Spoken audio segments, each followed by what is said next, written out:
So hi everyone, this is Shahid here. आज हमारा applied mathematics 1 का पेपर हुआ। बहुत लोगों का बेकार गया, बहुत लोगों का अच्छा गया। जो एकदम अच्छे से पढ़ के गए रहेंगे उनका अच्छा गया, जो अच्छे से पढ़ के भी गए थे उनका भी बेकार गया। जस्ट बिकॉज, इसलिए बिकॉज पेपर बहुत लेंदी था। पेपर अगर देखा जाए तो मॉडरेट था, बट जो क्वेश्चन थे वो बहुत लेंदी थे। क्वेश्चन नंबर 1 में भी रेगुलर फॉल्सी मेथड पूछ लिया। मतलब बोला जाए तो बहुत लेंदी पेपर था, जिसकी वजह से बहुत सारे बच्चों का क्वेश्चंस कंप्लीट नहीं हो पाया। और क्वेश्चन बैंक से विद सेम वैल्यू क्वेश्चंस आए थे, बहुत लोगों ने अटेम्प्ट किया। मैंने कल भी बोला था, जो लोग प्रैक्टिस पेपर अच्छे से सॉल्व करेंगे उन्हें एक आइडिया रह जाएगा कि 2 घंटे के भी कम पढ़ते हैं। और कुछ बच्चे लोग ने मेरी बात नहीं सुने, एग्ज़ाम हॉल में करेक्ट टाइम पे 10:30 को ही गए, फिर उसको 10 मिनट उधर चला गया। तो इसलिए मैं कंस्ट्रक्शन में भी बोला था कि 10 से 15 मिनट जल्दी आना। फिजिक्स के पेपर में भी ट्राई करना, बिकॉज 1.5 घंटे का पेपर होगा ये तुम्हारा। फिजिक्स का 45 मार्क्स का पेपर होता है, बट कंप्लीट नहीं हो पाता है। ठीक है। सो पहले हम लोग पेपर पैटर्न के बारे में देख लेते हैं एक बार, पेपर पैटर्न कैसे होगा। उसके बाद क्या इंपॉर्टेंट टॉपिक्स है वो देखेंगे, क्या पढ़ना चाहिए वो देखेंगे। जैसे हम लोग ने मैथमेटिक्स 1 में बात किए थे, सेम एज इट इज़ हम लोग फिजिक्स 1 में बात करेंगे। फिजिक्स का पेपर तुम्हारा पहला है। इसका प्रैक्टिस पेपर मैंने question bank practice paper top 15 question, numerical question सारे के सारे ऐप पे डाल दिया हूँ। ठीक है, नीचे डिस्क्रिप्शन में लिंक दिया हुआ है विद सोल्यूशन, आप लोग जाके ले सकते हो। तो पेपर पैटर्न के बारे में बात करेंगे। क्वेश्चन नंबर 1, ठीक है। पेपर पर पैटर्न के बारे में एक बार हम लोग बात कर लेते हैं। सो क्वेश्चन नंबर 1 तुम्हारा कंपलसरी क्वेश्चन रहने वाला है। कंपलसरी क्वेश्चन रहने वाला है, अटेम्प्ट एनी 5। ठीक है, अटेम्प्ट करना पड़ेगा any 5। Each question will be 3 marks, A B C D E F and G तक रहने वाला है। Each question will be 3 marks. ठीक है, कोई भी 5 अटेम्प्ट करो। अब क्वेश्चन इसमें से कहाँ से आएंगे वो बहुत बड़ी बात है। ठीक है, क्वेश्चन कहाँ से आएंगे, बिकॉज 7 क्वेश्चन है और हमारे पास मॉड्यूल सिर्फ 6 है। 6 मॉड्यूल से क्वेश्चंस आप लोग को देखने मिलेंगे। बट मॉड्यूल नंबर 5 जो है उसमें से आप लोग को 2 क्वेश्चन 3 मार्क्स से देखने मिलेंगे। एक थियरी देखने मिलेगा और एक न्यूमेरिकल देखने मिलेगा।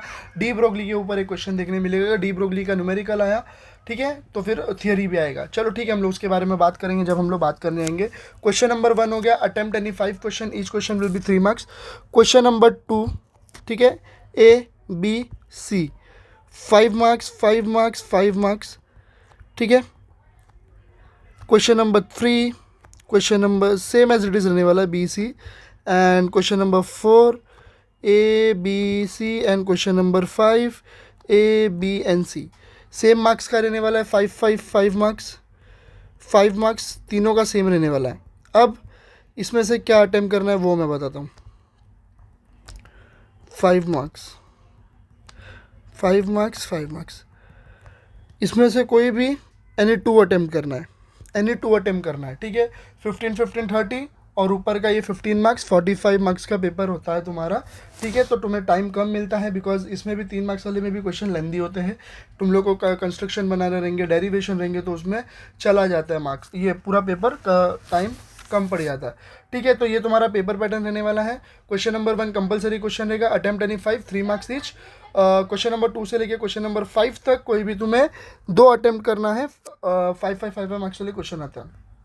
अब हम लोग जाते हैं मॉड्यूल वाइज वेटेज के बारे में बात करेंगे, फिर एक इंपॉर्टेंट टॉपिक्स के बारे में बात करेंगे। ठीक है, तो पहला मॉड्यूल है हमारा लेज़र। बहुत इंपॉर्टेंट मॉड्यूल है। अगर थियरी बेस्ड देखा जाए तो सबसे इजी है, इसमें से आप लोग करना चाहिए, मुझे लगता है बहुत इंपॉर्टेंट है।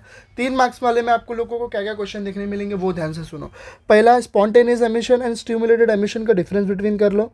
ठीक है, कभी कभी ये लोग डिफरेंस बिटवीन में क्वेश्चन को नहीं पूछते, कभी कभी ये लोग पूछ लेते हैं एक्सप्लेन स्पॉन्टेनियस एमिशन या फिर एक्सप्लेन स्टिमुलेटेड एमिशन। 3 मार्क्स का क्वेश्चन डाल दिया।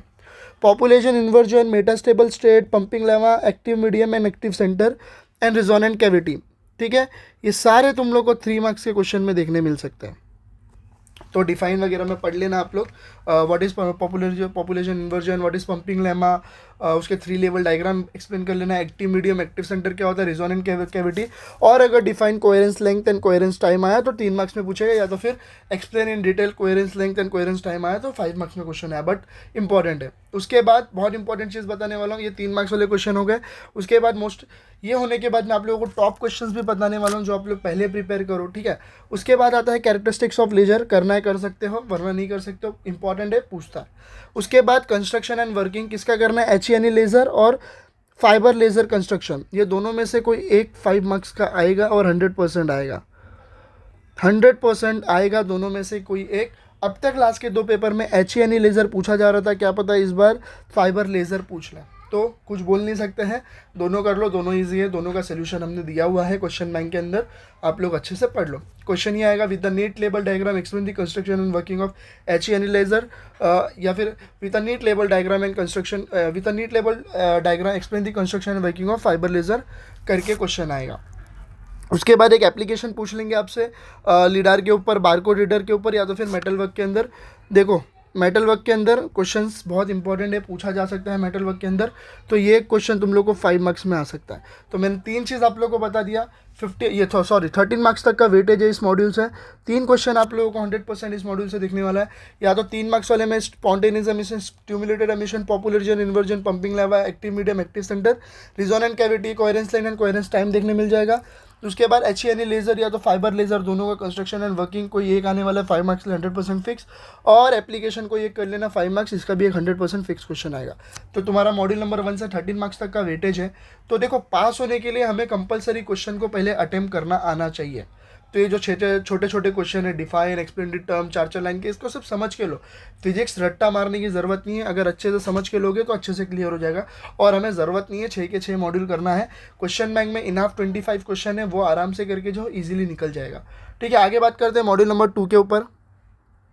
ठीक है, मॉड्यूल नंबर 2 फाइबर ऑप्टिक्स बहुत ईजी है, अगर देखा जाए तो बहुत इजी है। पहले लेज़र एंड फाइबर ऑप्टिक्स दोनों एक ही मॉड्यूल होता था, अब दोनों अलग अलग हो गया।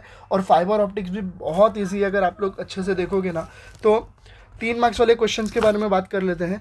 Define the term critical angle, acceptance angle, ठीक है, और अटेन्वेंशन के ऊपर क्वेश्चन आता है। ये सारे क्वेश्चन कौन कौन से, TIR, ठीक है, टोटल इंटरनल रिफ्लेक्शन, ये सारे क्वेश्चन किस में आ जाएंगे, डिफाइन में आ जाएंगे। ये 3 मार्क्स का क्वेश्चन हो गया तुम्हारा, ये फिर 3 मार्क्स के क्वेश्चन हो गए तुम्हारे।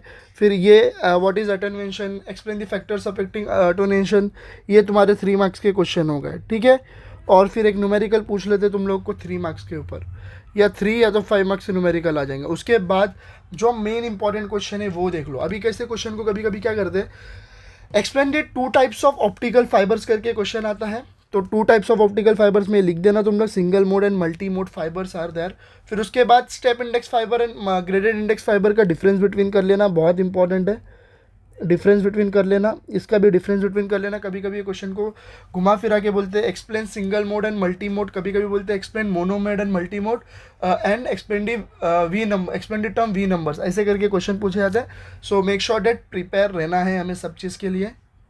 मैथ्स का हम लोग ने जैसे पेपर देखा, क्वाइट लेंदी बनाया था, थोड़ा मॉडरेट बनाया था, और बहुत सारे बच्चों को केटी लगेगी, देखते रिजल्ट आने के बाद ही पता चलेगा। बट मैं नहीं चाहता हूँ कि फिजिक्स में भी आप लोगों को केटी लगे। क्या होता है ना, केटी लगने के बाद सिनेरियो में बताता हूँ क्या होता है। एक बार अगर तुम लोगों को केटी लग गई, रिजल्ट आ गया, तो रिजल्ट आने के बाद कुछ बच्चे रीवैल्यूएशन के लिए अप्लाई करते हैं, रीवैल्यूएशन के लिए अप्लाई करते हैं। रीवैल्यूएशन का फ़ीस होता है 250 रुपीज़, ठीक है। फिर रीवैल्यूएशन के साथ साथ कुछ बच्चे फ़ोटोकॉपी के लिए अप्लाई करते हैं, फ़ोटोकॉपी का फ़ीस होता है 50 रुपीज़। गिन चुन के चला जाता है यहाँ पे 300 रुपीज़, कुछ एक्स्ट्रा लगता है तो 305 तक जाता है। उसके बाद अगर इसमें भी नहीं निकला, रीवैल्यूएशन में भी नहीं निकला, तो केटी का फॉर्म आ जाता है। किसका फॉर्म आ जाता है, केटी का फॉर्म आ जाता है। अब केटी का फॉर्म मुझे एग्जैक्टली अमाउंट नहीं पता, बट केटी के फॉर्म का अमाउंट भी 250 से लेके 300 तक होता है। सो ये तुम्हारे पास इतने पैसे तुम्हारे वेस्ट होते हैं केटी लगने के बाद। सो मेक श्योर डेट एक दिन मिलता है पढ़ने के लिए, एक सब्जेक्ट अगर निकल सकता है तो प्लीज़ उस पर फोकस करो और पढ़ाई को अच्छे सीरियसली लो। कुछ बच्चों ने मैथ्स की पढ़ाई नहीं की है तो फिर हमें ब्लेम करते हैं कि कुछ क्वेश्चंस आए नहीं। और जो बच्चा रात भर पढ़ाई करता है या दिन भर पढ़ाई करके, जो हमारी एक ग्रुप बनी है व्हाट्सएप ग्रुप, वहाँ पे बच्चे सॉल्व करते रहते हैं, क्वेश्चन भेजते रहते हैं, खुद से सॉल्व करते, उनका पेपर बहुत अच्छा जाता है। बट बाकियों का क्यों नहीं आता मुझे नहीं पता। आधे क्वेश्चन बैंक हमारे वायरल हो जाते हैं। अब एक चीज़ बताता हूँ, जो क्वेश्चन वायरल होते हैं ना, वो ग्रुप पे हवा तो चले जाते हैं, लेकिन उन्हें यही नहीं पता कि क्वेश्चन को एक्चुअली सॉल्व कैसे करना होता है। जो बच्चा क्वेश्चन बैंक में एनरोल करता है, एक ग्रुप बना हुआ है, वहाँ पे व्हाट्सएप पे भी बना है और व्हाट्सएप पे भी बना है और एप्लीकेशन भी बना है। वहाँ पे बच्चे क्या करते हैं, एक दूसरे को क्वेश्चन भेज के सॉल्व करते रहते हैं। लेकिन जहाँ पे क्वेश्चन बैंक वायरल होते हैं, जो लोग खुद से पढ़ते हैं, फिर समझ में नहीं आता, फिर वो हम लोग को बोलते हैं कि क्वेश्चन आते ही नहीं है। तो ये गधे फालतूगिरी में मत पढ़ो, क्वेश्चन आते हैं, अच्छे से ध्यान से पढ़ोगे सब चीज़ निकलता है, ठीक है। अगर तुम लोग को इधर फालतूगिरी में पैसा डालना है तो पढ़ाई करो, इधर पैसा नहीं डालना है तो पढ़ाई करो, अगर इधर पैसा सब चीज़ डालना है, माँ बाप का पैसा वेस्ट करना है, पढ़ाई नहीं करना है, तो इंजीनियरिंग मत करो, फिर ड्रॉप लेके बैठ जाना केटी लेके, ठीक है। सो ठीक है, ये चलो बात की बात है, इसमें तो हम लोग बाद में डिस्कस करेंगे, बट प्लीज़ थोड़ा पढ़ाई करो, सीरियसली लो पढ़ाई को, आगे बढ़ते हैं, ठीक है। क्या क्या बात किया मैंने, 5 मार्क्स वाले क्वेश्चन के बारे में बात कर लेते हैं। ये दोनों 5 मार्क्स के क्वेश्चन है, 3 मार्क्स के क्वेश्चन ऊपर वाले थे, ये भी 3 मार्क्स के क्वेश्चन है। एक बहुत इंपॉर्टेंट क्वेश्चन बताऊंगा, draw the block diagram of optical fibre communication system, ठीक है। ये भी 5 मार्क्स का पूरा क्वेश्चन है, ये दोनों साथ में पूछा जाता है। अब तक क्या हो रहा था ना, अब तक क्या हो रहा था, क्वेश्चन कौन कौन से आ रहे थे वो मैं बताता हूँ। Define critical angle, acceptance angle and attenuation के ऊपर लास्ट टाइम ये 3 मार्क्स का क्वेश्चन रहा था। और एक 5 मार्क्स का दोनों बार क्वेश्चन पूछा हुआ, derive the expression for numerical aperture in step index fibre, ठीक है। तो ये क्वेश्चन एक 5 मार्क्स का 2 बार पूछा जा रहा था, तो इस बार भी पूछ सकते हैं, लेकिन उसके साथ साथ फाइबर ऑप्टिक कम्युनिकेशन सिस्टम का ब्लॉक डायग्राम और उसके एडवांटेजेस भी पूछ सकते हैं। तो ये क्वेश्चन को भी छोड़ना मत, 5 मार्क्स का बहुत इंपॉर्टेंट क्वेश्चन है। तो मॉड्यूल नंबर 1 और मॉड्यूल नंबर 2 अच्छे से कर लो, इसका भी वेटेज है तुम्हारा 13 मार्क्स का। तो मॉड्यूल 1 मॉड्यूल 2 अच्छा खासा थियरी है, एक ही डेरिवेशन देखने मिलेगा न्यूमेरिकल अपेचर के अंदर, बाकी जो न्यूमेरिकल्स मैंने प्रोवाइड किया वो कर लो, और बाकी पूरा थियरी है, ठीक है। मॉड्यूल नंबर 3 के ऊपर चलते हैं, इंटरफेरेंस इन थिन फिल्म, डेरिवेशन ही डेरिवेशन दिखने मिलने वाला है आप लोगों को, ठीक है। एक सेकेंड रुक जाओ, इसके अंदर बहुत इंपॉर्टेंट डेरिवेशन है क्या, जो कि वो लोग क्वेश्चंस को पूछते हैं तो अच्छे से करना है हमें मॉड्यूल नंबर 3 भी। अब बात करते हैं मॉड्यूल नंबर 3 के अंदर एक कुछ इंपॉर्टेंट क्वेश्चन के बारे में, ठीक है।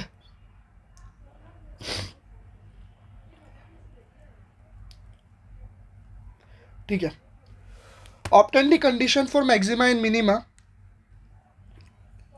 एक सेकेंड रुक जाओ। ये देखो, पहला यूनिफॉर्म थिकनेस के ऊपर एक ये क्वेश्चन आता है 5 मार्क्स का ऊपर, पहले बहुत 7 मार्क्स में आते थे, अभी तुम लोग का वेटेज कम हो गया तो 5 मार्क्स में पूछते हैं। क्वेश्चन ये आता है, obtain the condition for maxima and minima of the light reflected from a thin transparent film of uniform thickness. तो ये 5 मार्क्स का एक क्वेश्चन है, इसमें से 3 मार्क्स का भी एक क्वेश्चन आता है, वो भी बताऊंगा। एक ये 5 मार्क्स का क्वेश्चन हो गया, ठीक है। और एक वेज शेप फिल्म के ऊपर भी एक क्वेश्चन आता है, सेम क्वेश्चन आता है इसके ऊपर भी, obtain the condition for maxima and minima due to interference in wedge shape film in observe in reflected light करके, ये एक क्वेश्चन हो गया 5 मार्क्स का। दोनों डेरिवेशन में से कोई एक डेरिवेशन तो फिक्स पूछते हैं, ठीक है। फिर 3 मार्क्स वाले में भी क्वेश्चन वो लोग पूछते हैं, जो कि मैंने प्रैक्टिस पेपर में ऑलरेडी तुम लोगों को दे दिया हूँ, वो 3 मार्क्स वाले में क्वेश्चन पूछा जाता है, और आप लोग वो अच्छे से प्रिपेयर कर लेना उसके लिए, ठीक है। प्रैक्टिस पेपर को अच्छे से सॉल्व करके जाओ, बहुत सारे क्वेश्चन प्रैक्टिस पेपर से भी देखने मिलेंगे आपको। तो ये 5 मार्क्स के क्वेश्चन हो गए, 5 मार्क्स के क्वेश्चन हो गए। 3 मार्क्स के क्वेश्चन प्रैक्टिस पेपर से आप लोगों को करना है, इस मॉड्यूल के 3 मार्क्स के क्वेश्चन प्रैक्टिस पेपर से करना है, वही आने वाला है, 99% चांसेस है वही आएंगे। फिर उसके बाद बात करते हैं यहाँ पे न्यूटन्स रिंग्स के ऊपर, एक न्यूमेरिकल देखने मिल जाएगा, न्यूटन्स रिंग्स के ऊपर एक न्यूमेरिकल देखने मिल जाएगा आप लोगों को 3 मार्क्स का, ठीक है। एक न्यूमेरिकल देखने मिल जाएगा आप लोगों को 3 मार्क्स का, उसके लिए अच्छे से प्रिपेयर कर लेना। सॉरी, 5 मार्क्स का न्यूमेरिकल देखने मिलेगा, और एक न्यूटन रिंग्स के ऊपर तुम लोगों को थियरी बेस्ड क्वेश्चन देखने मिल जाएगा। तो थियरी बेस्ड ही होगा, with the experimental setup of Newton's rings explain the determination of reflective index of liquid, या फिर एंटी रिफ्लेक्टिंग कोटिंग का देखने मिलेगा। 99% चांसेस से ये क्वेश्चन इस बार पूछ सकते हैं, 99% नहीं बोलूँगा, ये क्वेश्चन बहुत इंपॉर्टेंट भी है, बट इसको 80 to 80% बोल सकते हैं, क्वेश्चन को आ सकता है। एंटी रिफ्लेक्टिंग कोटिंग बहुत इंपॉर्टेंट क्वेश्चन है, करके जाओ, क्योंकि इस बार शायद मुझे ऐसा लग रहा है कि ये क्वेश्चन को पूछा जा सकता है। Explain the concept of anti reflecting film with a proper रे डायग्राम, ऐसे टाइप के क्वेश्चन आएंगे। सो इंपॉर्टेंट है, मुझे लगता है प्रिपेयर आप लोगों को करना चाहिए इस क्वेश्चन के ऊपर भी, ठीक है। आगे बात करते हैं इलेक्ट्रोडायनामिक्स में से, इसमें से एक क्वेश्चन बताता हूँ, बहुत इंपॉर्टेंट है, वो करके जाना, क्योंकि ये क्वेश्चन को हमेशा वो लोग पूछते हैं। Explain the term curl of a vector and state its significance, show that divergence of a curl vector is 0। ये क्वेश्चन को नोट करके ले लो, और ये क्वेश्चन को करके ही जाना। Explain the term curl of a vector, explain the term curl of a vector, show that divergence of curl vector is 0। मैंने क्वेश्चंस बैंक में और प्रैक्टिस पेपर में भी ये क्वेश्चन डाला हूँ, हमेशा 3 मार्क्स में क्वेश्चन आ रहा था, show that divergence of curl vector is 0। लेकिन अगर इसके साथ आया explain the term curl of a vector and show that divergence of curl vector is 0, तो वो 5 मार्क्स में आएगा, ठीक है। Divergence of curl vector is 0, मैं इधर लिख देता हूँ, divergence of curl vector is 0, ठीक है, ये बहुत इंपॉर्टेंट क्वेश्चन है, करके जाना इस मॉड्यूल से। ठीक है, फिर मैक्सवेल के 4 इक्वेशन है, Gauss law, static and magnetic field, amperes circuit law, ये तुम्हारा फोर्थ लॉ हो गया, ये तुम्हारा फर्स्ट लॉ हो गया, फर्स्ट एंड सेकंड लॉ हो गया, ये दोनों करके जाओ, बाकी करने की ज़रूरत नहीं है। उसके बाद फैराडेज लॉ करना है तो कर सकते हो, बट मुझे ऐसा लगता है इस मॉड्यूल से तुम लोगों को सिर्फ डाइवर्जेंस ऑफ कर्ल वेक्टर्स इस ज़ीरो करना चाहिए और न्यूमेरिकल करना चाहिए इस मॉड्यूल से बस। और देखना है तो मैक्सवेल इक्वेशन के इंटीग्रल और उसके डिफरेंशियल इंटीग्रल और उसके सिग्निफिकेंस कर लो और ये कर लो। बाकी तुम लोगों को गॉस लॉ करना है कर लो।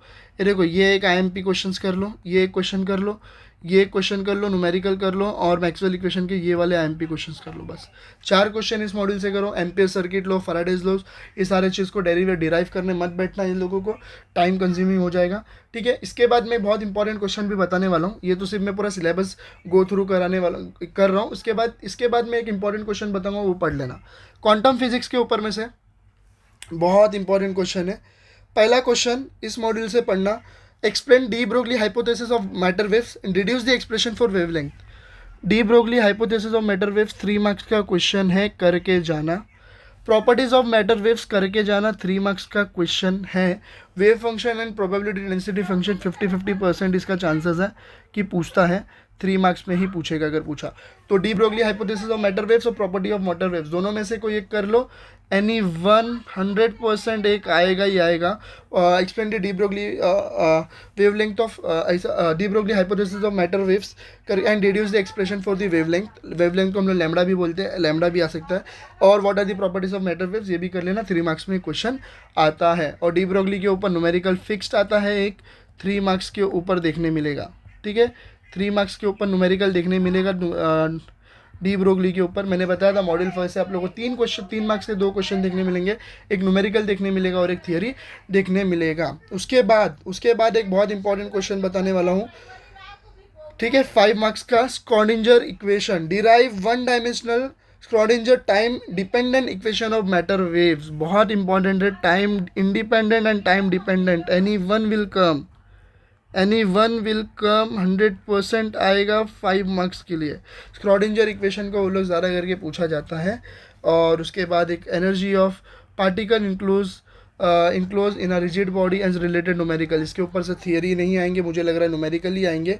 ठीक है, तो वो प्रिपेयर कर लेना न्यूमेरिकल, क्योंकि थियरी अगर आप लोगों को पूछा तो डेरिवेशन बोलेंगे proof that electron can not reside includes the nucleus of an atom. और मुझे नहीं लगता आप लोगों को इतना सारा डेरिवेशन करने की ज़रूरत है। न्यूमेरिकल देख लेना, 5 मार्क्स का न्यूमेरिकल पूछ लेंगे इसके ऊपर।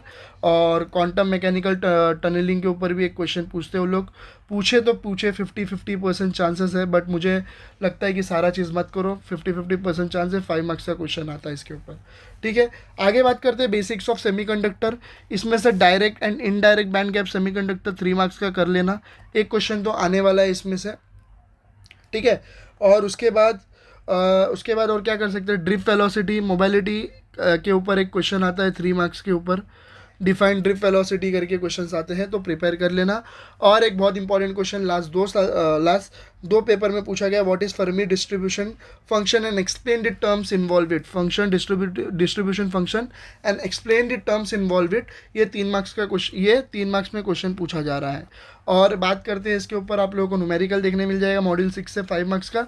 और level in intrinsic and extrinsic semiconductor के ऊपर आप लोगों को क्वेश्चन देखने मिलेगा। वो क्वेश्चन मैं बता देता हूँ, एक क्वेश्चन बहुत इंपॉर्टेंट है, 5 मार्क्स का क्वेश्चन है, इसमें से वो मैं बता देता हूँ कौन सा है। Show that for the intrinsic semiconductor Fermi level is located at this centre of forbidden energy gap. Centre की जगह मिडल भी आ सकता है, तो वो चीज़ पे कंफ्यूज मत होना, ये क्वेश्चन को बहुत बार वो लोग पूछते हैं। अगर एक्सट्रिंसिक सेमीकंडक्टर के ऊपर क्वेश्चन पूछा तो ऐसा क्वेश्चन आएगा, with the energy band diagram explain the variation of Fermi level with temperature in extrinsic semiconductor. But मुझे लग रहा है इंट्रिंसिक के ऊपर वो लोग ज़्यादा करके पूछते हैं, फॉरबिडन गैप के ऊपर। सो वो उसके लिए प्रिपेयर करना 5 मार्क्स, इसके लिए भी 13 मार्क्स तक का वेटेज है। इस मॉड्यूल का 16 मार्क्स तक का चले जाता, 3 मार्क्स एक्स्ट्रा हो गया। अब मैं आप लोगों को बताने वाला हूँ टॉप इंपॉर्टेंट क्वेश्चन। तो मॉड्यूल नंबर 6 से करते हैं, हमें कौन से 15 इंपॉर्टेंट क्वेश्चंस करने हैं वो देख लेते हैं। पहली इंपॉर्टेंट चीज़, direct indirect band gap difference between में आ जाएगी। इसमें से एक क्वेश्चन कर लो, एक क्वेश्चन हो गया। फिर इसका डिफाइन कर लो, 2 क्वेश्चन हो गया। ये दोनों में से कोई एक क्वेश्चन आएगा, 3 क्वेश्चन हो गया। ठीक है, आगे बात करते हैं फर्मी लेवल का। 4 क्वेश्चन मॉड्यूल नंबर 6 से तुम्हें करना है। What is Fermi direct distribution function, explained terms involve it, और न्यूमेरिकल आप लोगों को साइड इसके लिए करना है 5 मार्क्स का। तो टोटल आप लोगों को थियरी 4 क्वेश्चन करने हैं। फिर क्वांटम फिजिक्स से बता रहा हूँ, यहाँ पे लिख के ले लो, टोटल 4 क्वेश्चन हमें करने हैं इस मॉड्यूल से, ठीक है। टोटल 4 क्वेश्चन हमें करने हैं इस मॉड्यूल से। मॉड्यूल नंबर 5 पे जाते हैं क्वांटम फिजिक्स के ऊपर। डी ब्रोगली हाइपोथेसिस का एक क्वेश्चन हो गया, ठीक है। उसके बाद प्रॉपर्टीज ऑफ मैटर वेव्स का एक क्वेश्चन हो गया, 2 क्वेश्चन हो गया। आगे बढ़ते हैं हम लोग स्क्रॉडिंजर एंड ये दोनों में से कोई एक क्वेश्चन हो गया, 3 क्वेश्चन हो गए, मतलब 4 ही क्वेश्चन हो गए वो, ठीक है। तो 3 क्वेश्चन हमें इस मॉड्यूल से अच्छे खासे करने हैं। बाकी आप लोगों को न्यूमेरिकली डेरिवेशन ही पूरा है मॉड्यूल नंबर 5 से भी, और न्यूमेरिकल डेरिवेशन आप लोग कर लो, ठीक है। आगे बात करते हैं मॉड्यूल नंबर 4, इसके अंदर भी बहुत सारे डेरिवेशन है। तो पहला क्वेश्चन जो है explain the term curl of a vector and show the divergence of curl vector is 0, पहला क्वेश्चन ये हो गया, ठीक है। उसके बाद गॉस लॉ का दूसरा क्वेश्चन कर लो आप लोग, ठीक है। फिर ये तीसरा क्वेश्चन कर लो, equation in Maxwell equations in point form, integral differential form and explain the physical significance. And fourth जो क्वेश्चन है वो न्यूमेरिकल में बोल रहा हूँ, ठीक है। ये क्वेश्चन हो गया आप लोग। आगे बढ़ते हैं, टॉप क्वेश्चंस बता रहा हूँ।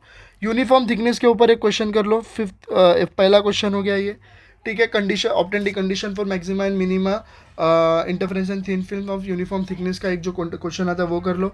उसके बाद एंटी रिफ्लेक्टिंग कोटिंग का एक क्वेश्चन कर लो, 2 क्वेश्चन हो गया, ठीक है। न्यूटन रिंग के ऊपर क्वेश्चन आता है वो कर लेना, और जो ये प्रैक्टिस पेपर वाले 3 क्वेश्चन हो गए, ठीक है। उसके बाद न्यूमेरिकल आते हैं और न्यूटन रिंग का एक क्वेश्चन, 4 क्वेश्चन इस मॉड्यूल से कर लेना। आगे बात करते हैं मॉड्यूल नंबर 2 के अंदर। तो फाइबर ऑप्टिक ऊपर से चलते हैं हम लोग, 1 2 3 ये न्यूमेरिकल का ये डिफाइन कर लेना, 1 एक क्वेश्चन हो गया। न्यूमेरिकल अपेचर हो गया, 2 क्वेश्चन हो गया, ठीक है। Types of optical fibre 3 question हो गए, ये 4 क्वेश्चन हो गए, ठीक है। उसके बाद कम्युनिकेशन सिस्टम के 5 क्वेश्चन हो गए। फिर फैक्टर्स ऑफ अटेन्यूएशन के ऊपर 6 क्वेश्चन मॉड्यूल नंबर 2 से करना है, ठीक है। आगे बात करते हैं न्यूमेरिकल एक कर लेना। इस मॉड्यूल से हम लोग बात करते हैं spontaneous and stimulated emission, 1 question हो गया। फिर डिफाइंड रिटर्म यहाँ से लेके दूसरा पूरा 2 क्वेश्चन हो गया। फिर ये 3 यहाँ इसमें से कोई एक आएगा, 3 क्वेश्चन हो गया। दोनों क्वेश्चन करने तो ऑब्वियसली 4 है, और ये एक 4 क्वेश्चन हो गए। तो ऐसे करके इंपॉर्टेंट क्वेश्चन मैंने आप लोगों को बता दिया हूँ, टॉप 15 में मैंने दिया हुआ हूँ। अगर आप लोगों को इसमें से नहीं समझा तो टॉप 15 को भी रेफर कर सकते हो। अच्छे से पेपर लिखो। पेपर लिखने का तरीका मैं बता देता हूँ, पेपर लिखने का तरीका देख लो। वीडियो थोड़ा लेंदी हो रहा है बट काम का है। अब क्या होता है ना, कंपलसरी क्वेश्चन में तुम्हारा आंसर शीट है, ठीक है। फिजिक्स का पेपर कैसे लिखता हूँ मैं बता रहा हूँ, ये तुम्हारा आंसर शीट है। अब क्वेश्चन नंबर 1 का तुम लोग ए सॉल्व कर रहे हो उधर और आंसर लिख रहे हो। मान लो तुम्हारा 3 मार्क्स का एक क्वेश्चन आया और व्हाट इज़ पॉपुलेशन इन्वर्जन करके क्वेश्चन आया, तो तुम लोग यहाँ पे पॉपुलेशन इन्वर्जन को पहले ऐसे लिखो, पॉपुलेशन इन्वर्जन क्या होता है, ठीक है। पॉपुलेशन इन्वर्जन क्या होता है, इसको ऐसे लाइन मार दो एंड देन फिर स्टार्ट करो। स्टार्ट कर रहे हो, अगर पॉइंट वाइज लिख रहे हो तो अगर पॉइंट वाइज आंसर लिख रहे हो तो पॉइंट वाइज कैसे लिखना है मैं बता रहा हूँ। ये तुम्हारा यहाँ पे मार्जिन लाइन होता है, ठीक है। ये लाइन हो गए तुम्हारे, ठीक है। पॉइंट वाइज आंसर लिख रहे हो तो कैसे लिख रहे हो मैं बता रहा हूँ। अगर तुम्हारा पहला पॉइंट यहाँ से शुरू कर रहे हो और तुम्हारा पहला पॉइंट यहाँ से शुरू करने के बाद ये यहाँ पे ख़त्म हो रहा है, तो सेकंड पॉइंट जो है वो यहाँ से स्टार्ट मत करना, सीधा एक लाइन छोड़ के सेकंड पॉइंट यहाँ से स्टार्ट करना। इससे क्या होता है, तुम्हारे पेजेस भरते हैं, पेपर का रिप्रेजेंटेशन अच्छा होता है और नीट एंड क्लीन दिखता है। पॉइंट वाइज लिख रहे हो तो एक एक लाइन छोड़ के लिखो, मतलब जहाँ पे पॉइंट खत्म हो रहा है उसके नीचे एक पॉइंट छोड़ के लिखना। डायग्राम आ रहा है, डायग्राम को अच्छे से पेज पे कवर करो। डायग्राम के साथ बोला है, कंस्ट्रक्शन बोला है, वर्किंग बोला है, अच्छा खासा पेज भर के आ जाओ, ठीक है। पहली चीज़ हुई। न्यूमेरिकल के टाइम में बता रहा हूँ, न्यूमेरिकल अगर आप लोग सॉल्व कर रहे हो, न्यूमेरिकल सॉल्व करने का तरीका जो 11-12 से हम लोग करके आ रहे हैं, पहला चीज़ गिवन लिखो, ठीक है। उसके बाद हम लोग को क्या फाइंड करना है, टू फाइंड लिखो, फॉर्मूला लिखो, ठीक है। फिर सोल्यूशन स्टार्ट करो, सोल्यूशन स्टार्ट करते वापस से एक बार फॉर्मूला लिख दो एंड देन फिर स्टार्ट करो ना सोल्यूशन। इतना करने का भी तुम्हें हाफ मार्क्स है। तो इंजीनियरिंग में हाफ मार्क्स भी बहुत इंपॉर्टेंट होता है पास होने के लिए। एक एक मार्क्स से बच्चों को केडी लगता है, तो ये चीज़ का भी ध्यान रखना। तो पेपर रिप्रेजेंटेशन में बता दिया हूँ कैसा करना है। और एक चीज़, अगर question number 1A population inversion मान लो तुम्हारा अगर इधर ही खत्म हो रहा और इतनी लाइन बच रही है, तो नेक्स्ट पेज पे जाके क्वेश्चन नंबर 1 का A का B सॉल्व करो ना। एक पेज पे एक ही आंसर करो, कोई घाई नहीं है हमें और कोई मतलब कंजूसी नहीं करना है, अच्छे से पूरा पेपर भर भर के लिखना है। सो अच्छे से पढ़ाई करो। मैथ्स का पेपर बहुत लोगों का ख़राब गया, मेक श्योर डेट अगर एक सब्जेक्ट में अगर हमारा ख़राब जा रहा है तो एक, बाकी के अगर 5 सब्जेक्ट हम लोग पास होते हैं तो एक सब्जेक्ट में ग्रेस मार्क्स होता है। अगर 24 मार्क्स पासिंग हैं और बाकी के 5 सब्जेक्ट और अगर आप लोग पास होते हो, और मान लो तुम लोग को मैथ्स में अगर 18 मार्क्स आ रहा है, तो अगर तुम लोग को पास होने के लिए 6 मार्क्स का ग्रेस चाहिए तो बाकी के 5 सब्जेक्ट पास हो के दिखाओ। तो तुम लोगों को अगर 18 से 6 मार्क्स का ग्रेस चाहिए तो बाकी के सब्जेक्ट में पूरा का पूरा पास होके दिखाओ बाकी के 5 सब्जेक्ट में, और मैथमेटिक्स में ग्रेस लेके जाओ जिनका मैथ्स का पेपर अच्छा नहीं गया। सो अच्छे से पढ़ाई करो, फालतू पैसा वेस्ट मत करो माँ बाप के। और जो क्वेश्चन बैंक ऑलरेडी दिया हूँ, जो ग्रुप वगैरह में वायरल्स हो रहे, ये वगैरह में वायरल्स हो रहे, यहाँ वहाँ का सुन के कुछ करो मत, अच्छे से पढ़ाई करो। All the best for exam, ठीक है, अच्छे से पढ़ाई करो। मैंने बहुत इंपॉर्टेंट चीज़ें इसमें बता दी है। इसमें अगर आप लोगों को क्वेश्चन ज़्यादा लग रहे हैं, क्वेश्चंस बैंक में दिए हुए उतना पढ़ के जाओ, अच्छे से आप लोग क्लियर हो जाओगे। So all the best for exam again. Maths के जैसे इस पेपर को ख़राब मत करना, प्रैक्टिस पेपर को एक बार सॉल्व करके जाना, मैं देख लेना, प्रैक्टिस पेपर के जैसे क्वेश्चन पेपर भी देखने मिल सकते हैं आप लोगों को फिजिक्स के, अच्छे से करके जाओ। All the best, bye bye.